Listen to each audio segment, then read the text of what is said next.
What exactly is in a name? Well, some are popular, some not so much. But when it comes to naming your child, the decision may have long-lasting effects. Joining me tonight is Dr. Chloe Carmichael. She is a New York clinical psychologist.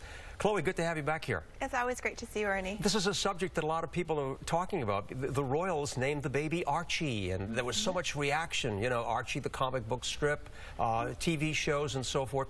You know, you wonder, is that good or bad? You know, negative, positive for a child if they're talking about your name?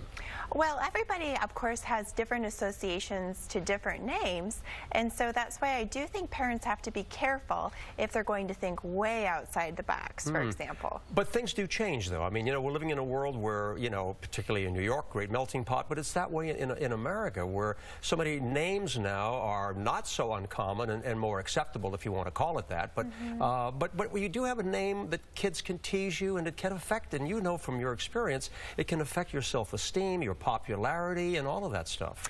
Definitely. So it's one thing to choose something that's maybe a little bit different, but if you step way out, say you name your child Boo Boo, for example, then suddenly that child is going to have a feeling about him everywhere he goes that people are saying you don't fit in, you don't recognize tradition, you're on the outside. It's a form of bullying. It's a lot to bear. Right. And if you have a name that people like, you know, all of a sudden that you're more popular and all that sort of thing.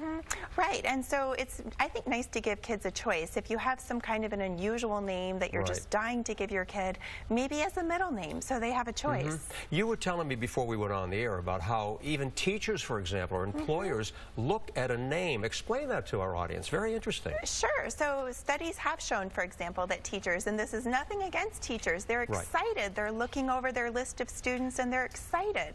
And as they look at the names, they can't help but start thinking about what might this person be like. So if you give a child a name that has kind of a rebellious feeling to it that says, we don't care about tradition, we do things our own way, then the teacher might have, even just in the back of their mind, a little caution about that child. Yeah, but we're not talking about discrimination here. We're just saying, wait, curiosity, is that what you're saying when they see a name? Well, yes, it's not really discrimination as much as it is just signaling that the parents, at least of this child, don't really think about tradition and community. They think about standing out and being different and being rebellious, and that can sometimes be hard for a kid in a teacher's classroom. But it's not really about discrimination. It's just about noticing that this person doesn't really fit into the norms. Yeah. Chloe Carmichael, I thank you so much for joining us, okay? Always great to see you. Come back, we'll talk again. Sounds good. All right.